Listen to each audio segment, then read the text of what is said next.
É engraçado porque às vezes eu tenho a sensação que isso tudo foi ontem. Às vezes eu acho que foi assim, 1000 anos. 1000 anos atrás.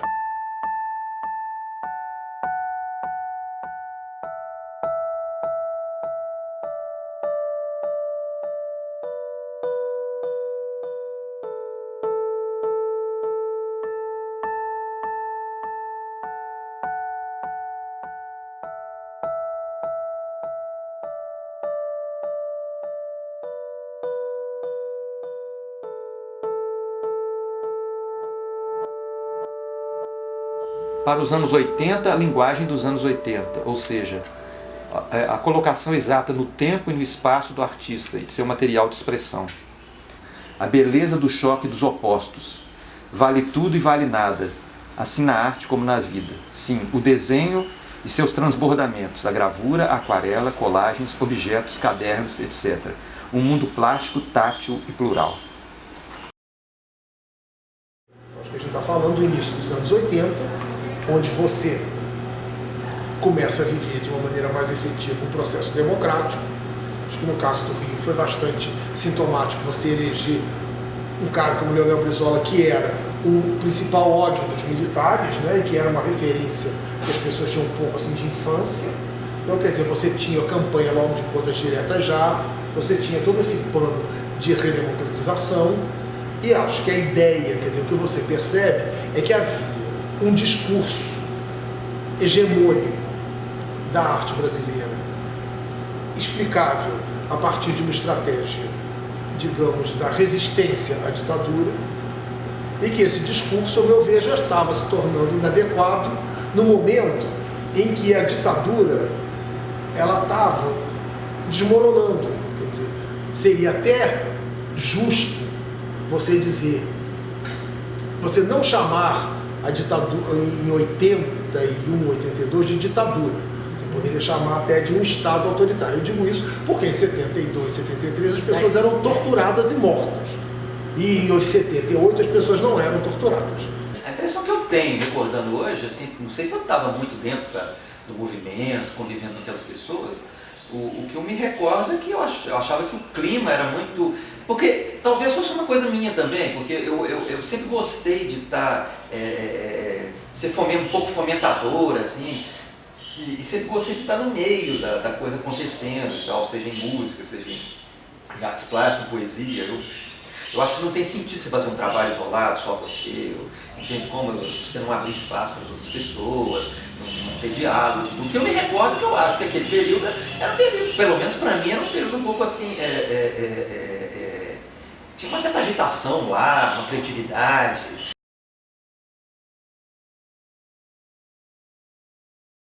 E é um momento que surgem artistas muito interessantes. Agora, isso não significa que não surgiram antes outros artistas interessantes, mas eu acho que esse pano de fundo ou esses elementos constitutivos possibilitam que esses artistas emerjam de uma maneira mais potente, mais forte, inclusive internacionalmente. Não vamos esquecer que é um momento também que fora do país não só existe o interesse por Lígia e Hélio, por essa arte relacional, entre aspas, que eles propõem, mas também começa a ter um interesse pelos países não ocidentais, pelas culturas supostamente não ocidentais, onde o Brasil... Fora do eixo. E onde o Brasil entra. Então, eu fico pensando Les Magiciens de la Terre, outras exposições que vão surgindo lá para o final dos anos 80 e início dos anos 90, que vão absorvendo essa produção, exatamente, vão absorvendo essa produção por um lado que eu acho que é visto meio como um exótico e tal, enfim. Já naquele momento, final dos anos 70, havia uma espécie de exaustão desse caráter reducionista da arte, né? E, portanto, no fundo, né, lá começaram a surgir algumas manifestações que se opunham a esse caráter reducionista, essa secura visual e mental da arte e tal.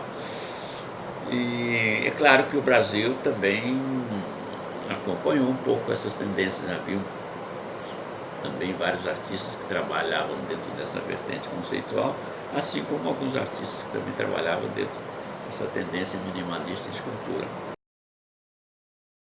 Os anos 80 em Belo Horizonte foram os anos que eu hoje estou olhando para trás também, eu acho que eles foram muito interessantes, porque foi a época que eu acho que a cidade começou a ter os primeiros voos, vamos dizer assim, de assumir uma determinada cara, né? Não vamos esquecer que era uma cidade muito nova, uma cidade que foi feita inicialmente de funcionários públicos, parece um ajuntamento das cidades do interior de Minas, né? Então tem o grupo que veio de São João do Rei, o grupo de Tiradentes, o grupo de Ouro Preto, o grupo de Congonhas, o grupo de Poços de Caldas, enfim, foram se aglutinando. E esse aglutinamento, eu acho que ele levou um tempo para a cidade tomar uma cara, tomar um jeito, tomar uma personalidade, né? E como prova disso, eu acho interessante dizer o seguinte: olha só, foi em nessa época, na geração 80, que praticamente as pessoas nem se conheciam, mas que é fundado em Belo Horizonte o Grupo Corpo. É que inicia o Grupo Galpão. É que inicia todo o pessoal da arquitetura, a geração que pega Freuza, que pega Gustavo Pena, que pega esse pessoal todo, entendeu? Ou seja, foi um momento que aí talvez tenha a ver com o crescimento do Brasil, né, com toda a efervescência política, a história mesmo do país, a coisa foi chegando. E uma coisa que eu acho muito interessante, que foi, no caso das artes plásticas, foi a última geração, aliás, a primeira geração que permaneceu em Belo Horizonte. Não vamos esquecer que até então, todos os críticos de arte, no caso Frederico de Moraes, o Olívio Tavares, né? Artistas plásticos, feito Lígia Clark, feito o próprio Amilcar de Castro, que saiu daqui, foi para o Rio de Janeiro, depois ele voltou. Não havia um clima, não havia um momento, entendeu? O que houve, eu acho, sim, e isso eu acho que foi uma coisa muito interessante, foi um esforço, né? Que começa lá em Juscelino, que traz o Guinhar e tudo, e uma sementinha desse tamanhozinho, que uma tocha que vai passando de uma mão para outra, foi levando essas gerações até o presente. Desde 80, quando foram realizadas as exposições Figuração Selvagem, reunindo Ângelo Marzano, Antônio de Leão, Fernando Luquezzi, João Laboriou, e Notícias da Terra, Marcos Coelho Benjamin, Marco Túlio Rezende e Sérgio Nunes, nada nos entusiasmou mais do que os trabalhos de Lincoln Volpini e Nícia Mafra. Se aquelas exposições foram marcantes e mudaram muitas coisas por aqui, já a Expo de Lincoln e Nícia não se coloca no mesmo plano, mas acrescenta algo aos novos trabalhos dos jovens artistas plásticos dessa cidade. Essa exposição é uma soma, um acréscimo no sentido da pesquisa e da experimentação que se inaugurou definitivamente entre nós depois da Figuração Selvagem e da Notícias da Terra. Aí começava falando do trabalho dele. Então, eu me lembro que no começo dos anos 80, a gente vivia um momento da arte brasileira que tinha acabado de acontecer. Uma arte pop brasileira, depois teve uma coisa mais conceitual, de arte mais conceitual, e a arte brasileira estava meio patinando ali, tinha uma necessidade de uma nova geração. Me lembro muito disso, que os artistas estavam mais velhos, né, e não tinha surgido uma geração nova. E os anos 80 ele teve uma renovação que não foi só na arte, na verdade.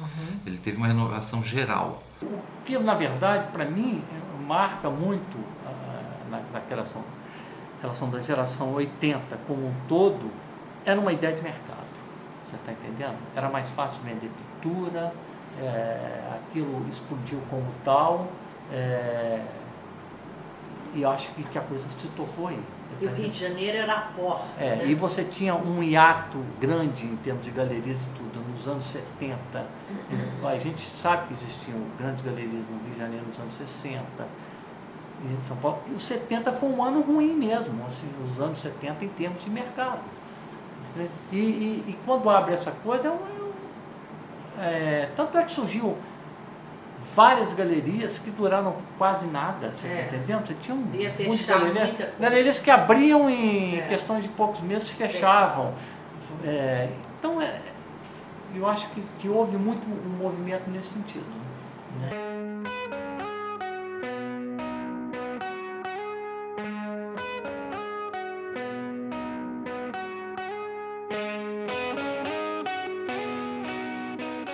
A Geração 80 foi uma exposição que, sei lá, teve 120 artistas, né? Quer dizer, tinha muita coisa ali, desde grafite até performance, até pintura.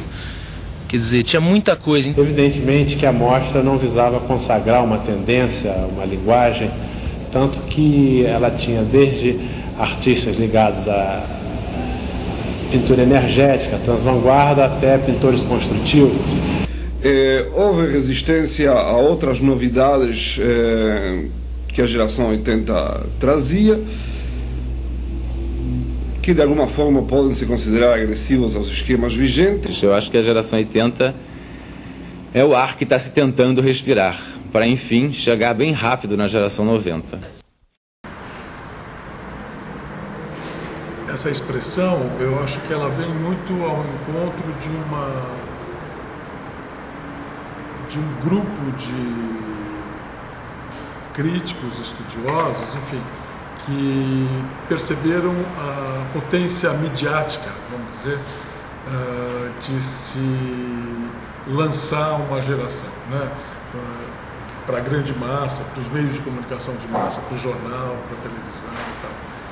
E eu acho que isso é um ponto positivo para esse pessoal. Estou me referindo ao pessoal, sobretudo, da Escola de Artes Visuais de Parque Lage, ao Lontra e aos colegas deles naquele momento, que tiveram a sensibilidade de perceber, de fato, que vinha surgindo um número significativo de artistas, como em outras gerações também surgiram, obviamente, né?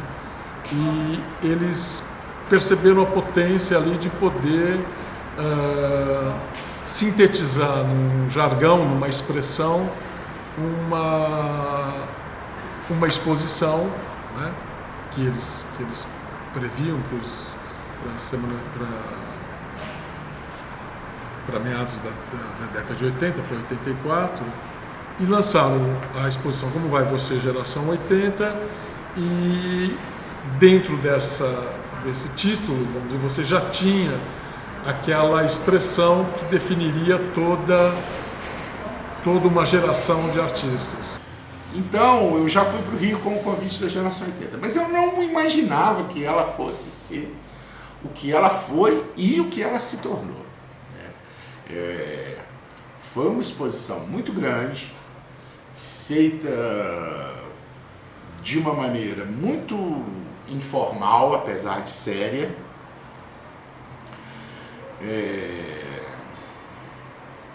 O Marcos Lontra, que era diretor da escola na época, a Sandra Mager, que era uma espécie de vice-diretora, e o Paulo Roberto Leal, que eu também vinha conhecer no Rio, eram os curadores, eles convidavam as pessoas. E no dia que o Marcos me falou que tinha mais de 100 pessoas na exposição, eu te confesso que eu tive vontade de dizer, então eu não vou fazer. Então o que acontece? Acho que tudo isso cria uma coisa que eu acho que o título da exposição, Como Vai Você, Geração 80, é muito importante, na medida que é uma geração que perde a referência direta, com os antigos professores, que a maioria estava no exílio. Então surge uma geração de novos professores que começam a elaborar, digamos, a trabalhar, a fomentar a capacidade dessa galera. Esse discurso hegemônico da resistência, como eu estava dizendo, ele começa a perder sentido e a gente começa a descobrir que havia uma produção artística muito curiosa e alguns centros, até alguns deles criados pelo regime autoritário, como o próprio Parque Lage, que foi criado, quer dizer, não, o Parque Lage não foi criado, evidentemente, mas a Escola de Artes Visuais do Parque Lage, num período autoritário. Eu acho, por exemplo, quando se fala no Brasil em termos de geração, quando fala geração 80 para mim é uma coisa localizada no Rio de Janeiro, não tem nada a ver com Minas Gerais, não tem nada a ver com a gente, nada. Nosso processo completamente diverso, completo, apesar de alguns mineiros, né? A Ana Horta, muito especificamente, ter feito parte do trabalho esteticamente próximo desse grupo carioca. Tem um pouco disso em São Paulo, se você pensar no grupo Casa 7, alguma coisa assim, mas eu acho muito localizado lá. O processo da gente aqui se instalou aqui, eu vejo muito claro isso. O Guinhar veio para aqui em 1945 e criou uma escola na qual a base da pintura era o desenho. Guinhar era um grande desenhista, né? Ele pintava desenhando, quase uma aquarela, a pintura da maturidade dele. Era um mestre no uso do pincel, de uma forma caligráfica. Não à toa, uma das paixões dele, por exemplo, é Raul de Filho, né? Que é o mestre caligráfico da pincelada, enfim. Mas o Guinhar, por exemplo, ele não deixava ninguém pintar antes de desenhar 6 meses, não deixava tocar em tinta. A Sara Ávila, eu me lembro dela me contando que ela já tinha uns 4 meses que ela estava só desenhando, queria pintar, começou a pintar e ficou o resto do ano sem falar com ela. Entendeu? Era muito engraçado. E isso é uma mentalidade de que o desenho depende, que a pintura depende do desenho do século XIX. E apesar do Guinhar estar à frente, ele estudou em Munique, ele estudou na academia, o desenho para ele era uma coisa fundamental. E é incrível o mestre que o Guinhar foi, porque essa herança ficou de uma forma indelével. Teve sim um diferencial, que eu acho que a gente... É interessante quando você vê essa mesma geração do Rio, em São Paulo e em Minas, que são os 3 centros, vamos dizer assim, mais próximos, né, que tem mais a ver. Existe uma cara, existe uma coisa que é realmente diferente. E que eu acho que tem a ver com essas coisas que eu falei, um olhar para o quintal, uma certa precariedade da criação, sabe? Um aproveitamento de materiais, uma coisa assim, uma estética talvez até ligada às favelas, sabe? Essa coisa precária brasileira, né? E existe também uma questão que eu acho que tem muito a ver com Minas Gerais também, que é uma questão material, né? Nós temos uma terra de montanha, de pedra, de coisa que eu acho que tudo isso pode ter tido sabe, um despertar para um outro olhar, né? E outra coisa que eu acho interessante é que essa questão da roça tem um lado que eu acho muito bacana, porque a roça, ao mesmo tempo, ela não tem uma informação espetacular, ao mesmo tempo ela não tem digamos, uma circulação, mas ela se obriga a um pensamento mais aprofundado sobre determinadas coisas. Ela prefere, sabe, ter cara própria, ser ela de alguma maneira. Geração 80 está aqui. Aí passa um pouco para lá, tem a geração 80, que tudo lá é nono, né? É a Milka, e lá é nono. Mas aqui é geração 80. Primeiro dia que eu cheguei na sala, que era dita como sendo a sala para bitridimensional, escultura bitridimensional, tinha um papel colado, não tinha professor nenhum. Trazer um bloco de desenho e uma caixinha com bolinhas pretas, confete preto. Eu fui para casa, providenciei o material e lá estamos nós na segunda aula. Uma bancada grande e os 5. Não me lembro de todos. Eu lembro da Mônica, que depois virou para a Joia, e lembro do Giovanni. Aí entra o Amilcar de Castro, professor. Falou, bom, sem a menor paciência, vocês vão trabalhar com essas esferas aí, nesse espaço branco e tal. E aí a gente derrubou aquela caixinha cheia de bolinha preta e ele saiu, foi embora, largou a gente lá. E nós ficamos norteados com aquele negócio. Nenhum dos 5 entendeu o que ele queria. Passado assim uma meia hora, ele chegou, entrou na sala e viu que os 5 não tinham entendido o que ele queria. Ele pegou, olhou e disse o seguinte: primeiro que nasce é a extensão, onde o homem pode ficar sentado ou em pé com segurança. Para cima e para baixo nasce a terceira dimensão. Para cima, muito em cima, mora Zeus. Para baixo, muito embaixo, mora Plutão. E saiu da sala. 3 dessas minhas colegas fecharam o estojo com as bolinhas e foram embora, chorando, porque não entenderam patavina. Eu não vou te dizer que eu entendi na primeira vez, não. Mas as palavras ficaram muito fortes para mim. Então, quando ele virou as costas, eu falei, primeiro que nasce a extensão, onde vamos para ficar em pé. Eu já enxerguei o papel como não sendo mais um espaço bidimensional. Para cima e para baixo nasce a terceira dimensão. Eu falei, bom, então ele quer que esse confete vire uma esfera. Aí eu arredei as bolinhas toda para o lado e comecei a trabalhar com poucas bolinhas, 3, 4 bolinhas, e comecei a movimentar aquilo já no espaço e não num papel. E a bolinha já não era mais uma coisa bidimensional, era uma esfera no espaço.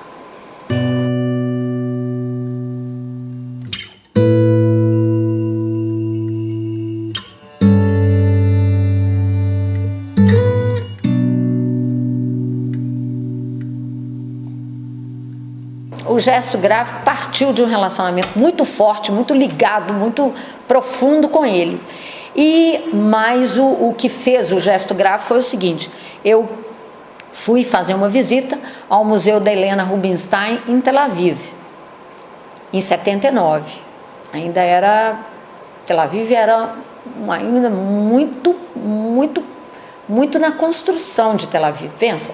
49 para 79, 30 anos de cidade judia, vamos falar assim, né? E lá fui com o Boris, fui em Tel Aviv, e estamos lá no Museu Helena Rubinstein, cujo eu tenho orgulho de ter ganhado o livro depois, e de repente eu vi uns meninos, eu já trabalhava com arte e educação no São Tomás, né? Eu vi uns meninos, e tinha tido escolinha de arte na casa dos meus pais, no fundo do quintal.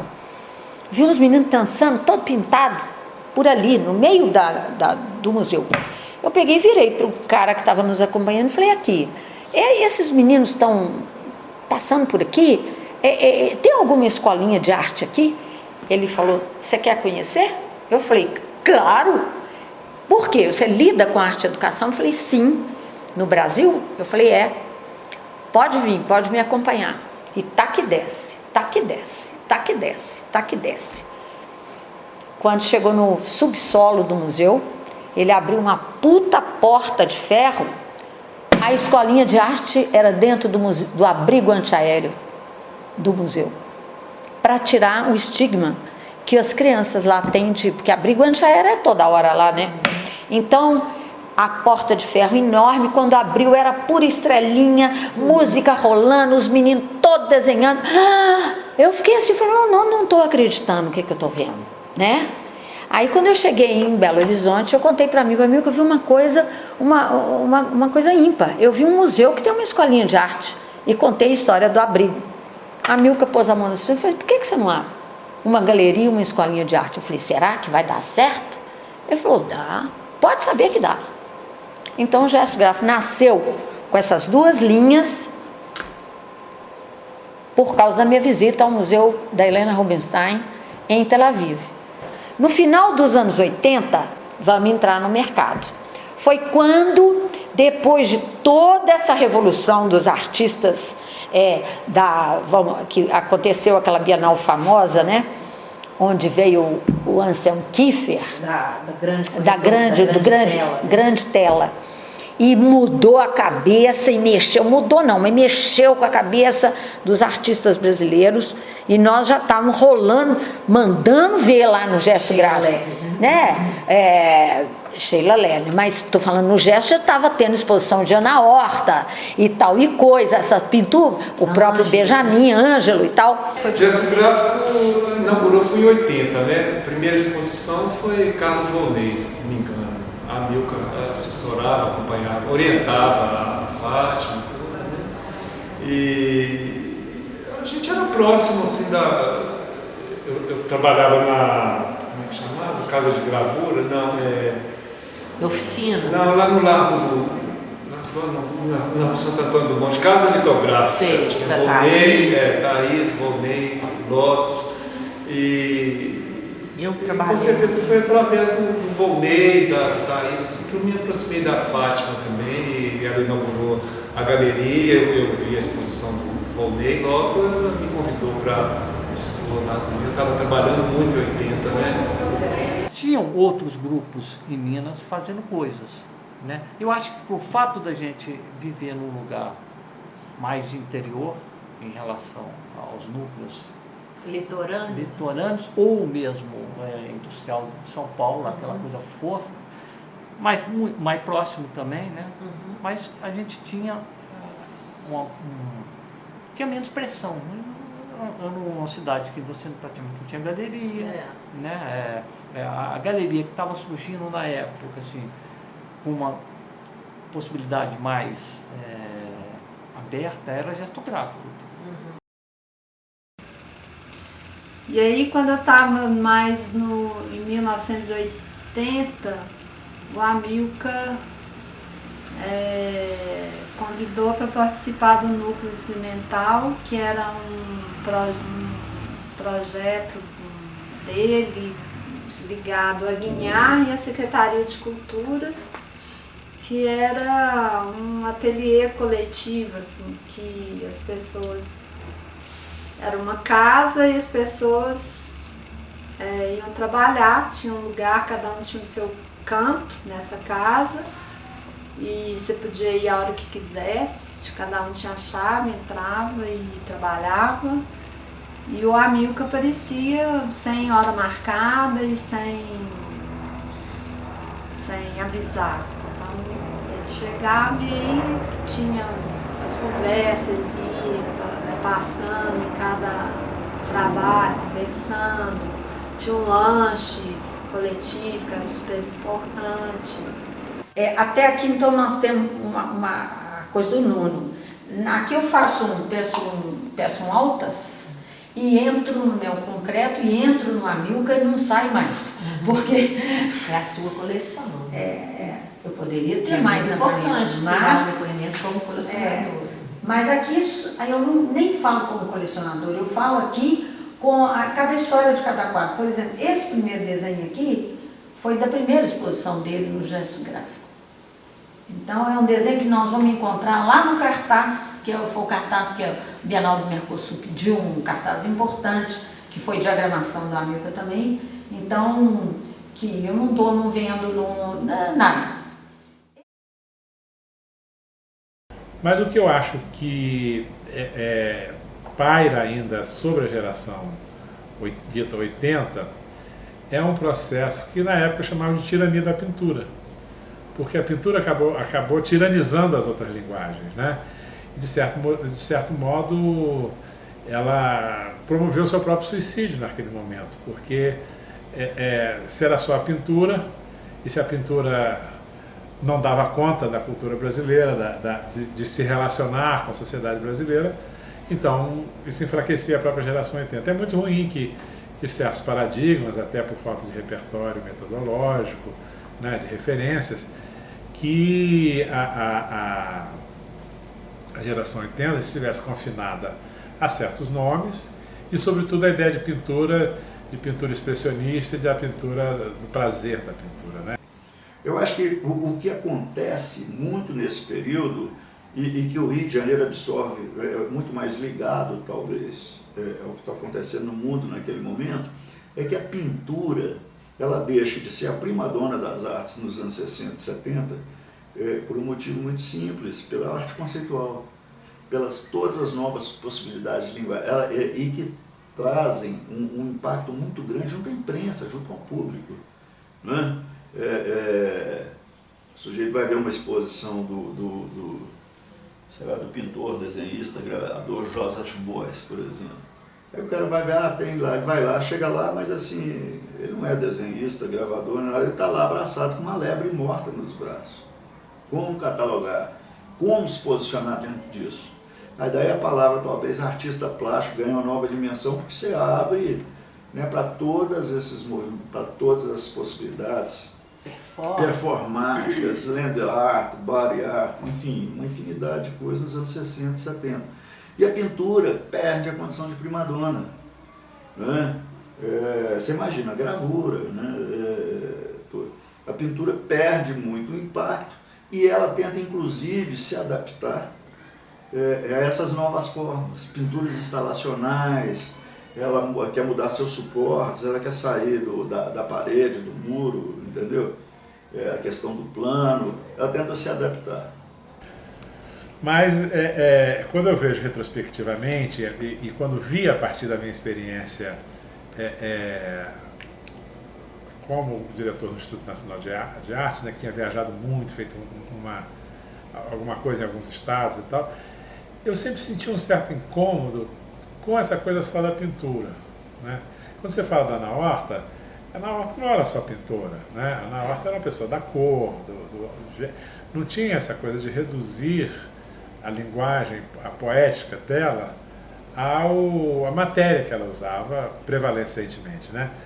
E agora, é claro que ela tinha um destaque dentro dos pintores pela força da maneira como articulava essa matéria pictórica. Ela tinha um sentido de cor, de gesto, sabia fundir, criar um momento em que tudo isso emergia, né? Mas o que na época me chamava a atenção já, porque também coincidiu com o meu próprio descobrimento da diversidade brasileira, é que o Brasil era irredutível a um modelo.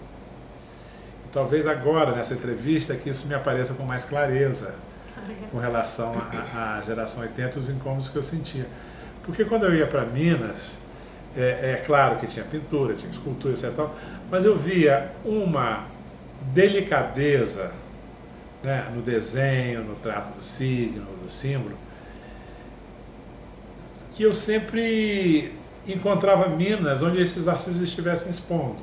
Né? Era um ambiente onde essa forma de produzir arte era valorizada e não era à toa, tinha havido a presença de um Guignard, por exemplo. Né? Então, o Guignard foi um teórico do desenho. Acho que até na primeira metade do século XX a gente tem a teoria do desenho do Mário de Andrade, eu acho que o Guignard é outro. Não são muitos os desenhos teorizados no Brasil. Mas isso eu acho que é uma tradição arraigada em Minas. Né? E o que eu acho é que depois de 2 décadas da arte conceitual, existe uma explosão de novos artistas abraçando a pintura. Isso se dá com a transvanguarda italiana de uma maneira inacreditável, com a bad painting americana. Na Alemanha isso se dá de uma forma muito grande com o neoexpressionismo, e isso chega no Brasil. E aí você tem, através das bienais e tudo mais, e aí você tem uma retomada que não à toa vem junto com um processo de abertura política no Brasil. Sabe, uma explosão vital da pintura. Acho que com a abertura política no Brasil, as pessoas não tinham que atuar. Se você pegar a característica da arte dos anos 60 e 70, é inimaginável um artista plástico no Brasil que tenha importância que não seja atuante politicamente. A censura, tudo, o engajamento era fundamental. Você tinha até uma perseguição ideológica se a pessoa, o artista, não tivesse isso. Seus desenhos expressavam muito isso. Trabalhava nesse período, falava de tortura, né? de poder, enfim.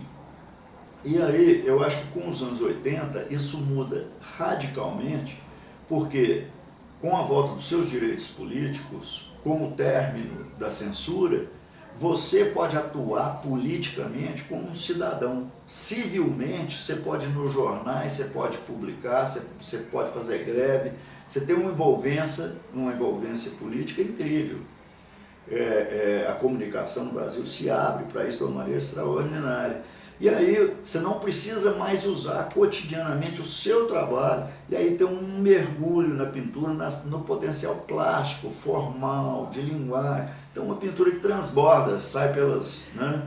Eu acho que o mais marcante da pintura dos anos 80, da pintura não da arte, dos anos 80, é a explosão da pintura, desses grupos e tudo mais.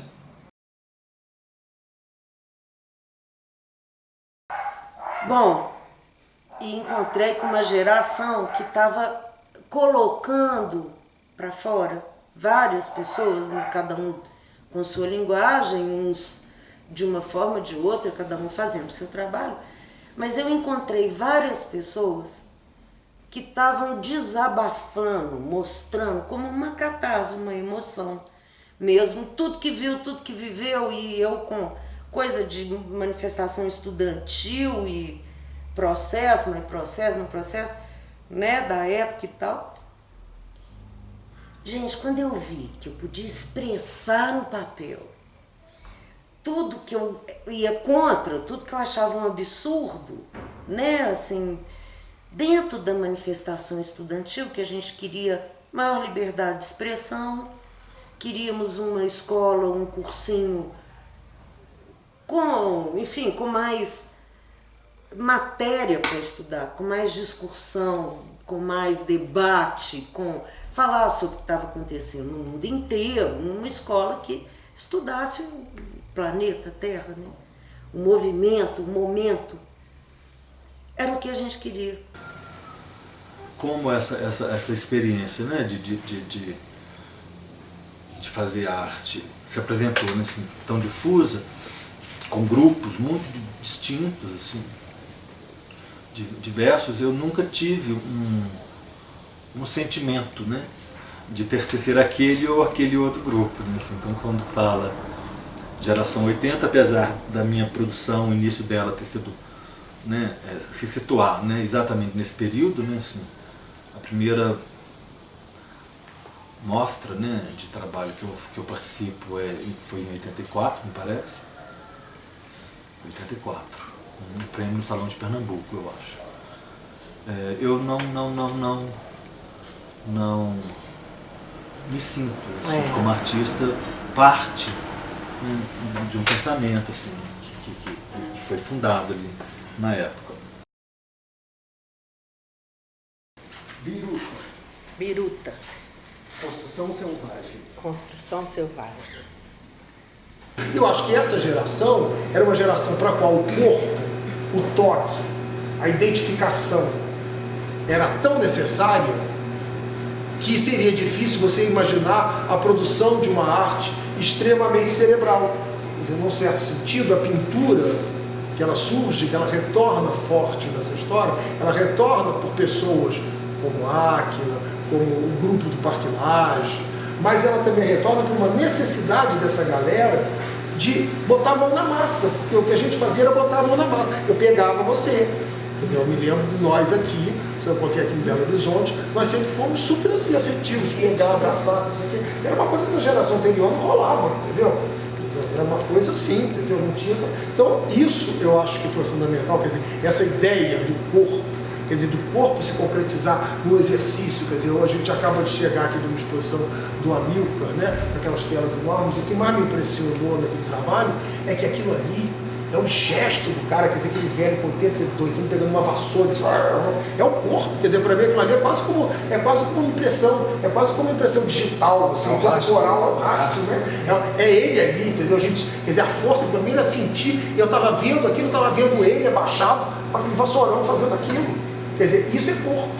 Eu acho que essa questão do corpo, que se corporifica na pintura, é exatamente a base da questão dos anos 80. Quer dizer, o Mário, por exemplo, quer dizer, tinha até um trabalho de caráter, digamos, mais geométrico, mas ele fazia papel artesanal, que ele fazia aquilo com o dedo, a mão, então que ficava o registro do dedão passando, circulando, quer dizer, essa necessidade, entendeu? Da matéria, da materialidade das coisas, do gesto, que muitas vezes uma arte extremamente cerebral e conceitual não correspondia ao que a gente estava. Era o único caminho da nossa revolução, era o corpo. Se nos tirassem o corpo, a gente não ia ser porra nenhuma.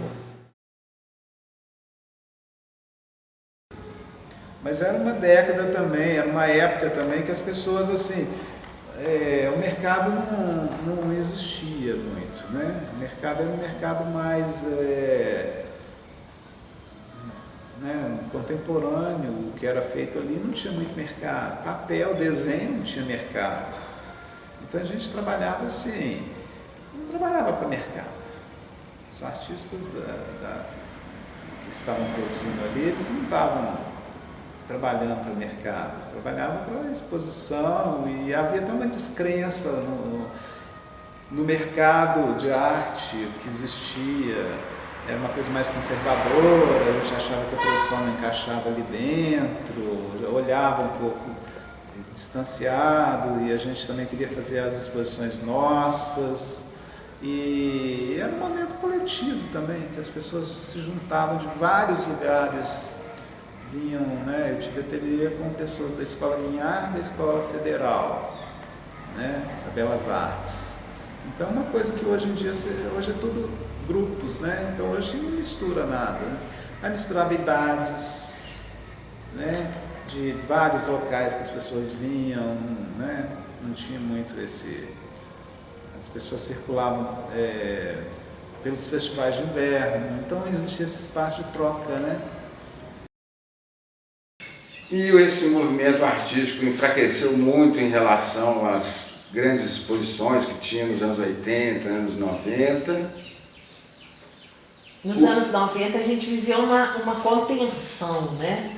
Econômica, exato, de movimento, de crença também, de valor. Mas mesmo assim aconteciam algumas coisas. Hoje o país está mais rico e praticamente não acontece nada em artes plásticas. Mas em Minas tem uma arte de uma modéstia, né? Que acaba sendo extremamente rica e generosa, né? E isso eu acho que é uma característica, né? E depois eu acho que também é muito importante a gente perceber que não há um saudosismo, porque os artistas se transformaram, né? Eles foram, digamos, se alterando de acordo com a própria experiência que eles viviam, né? E acho que é muito interessante perceber que há um núcleo bom de artistas que foi para a universidade, né? Então, me parece ter sido que uma das tarefas da geração dos anos 80 era alterar a universidade em Minas Gerais. Enfim, será que a gente pode explicar a emergência de certos artistas como uma geração espontânea? Uma sobrevivência. Ou foi preciso viver certas experiências? Porque, para mim, a pergunta nesse momento não se distancia de uma outra. O ambiente em Minas, sobretudo em Belo Horizonte, onde estão concentrados os artistas, eles propõem algum tipo de fenomenologia? Minas nunca contou essa sua história. Então, se Minas nunca contou essa história dessa gente, sabe como é que é? Fica sem contar a história dos anos 80. Fica sem contar. E se Minas não conta essa história, não vai ser o Rio, não vai ser São Paulo, não vai ser Nova Iguaçu, não vai ser a Suíça que vai contar. Minas tem que contar essa história, que além do mais não é mentira.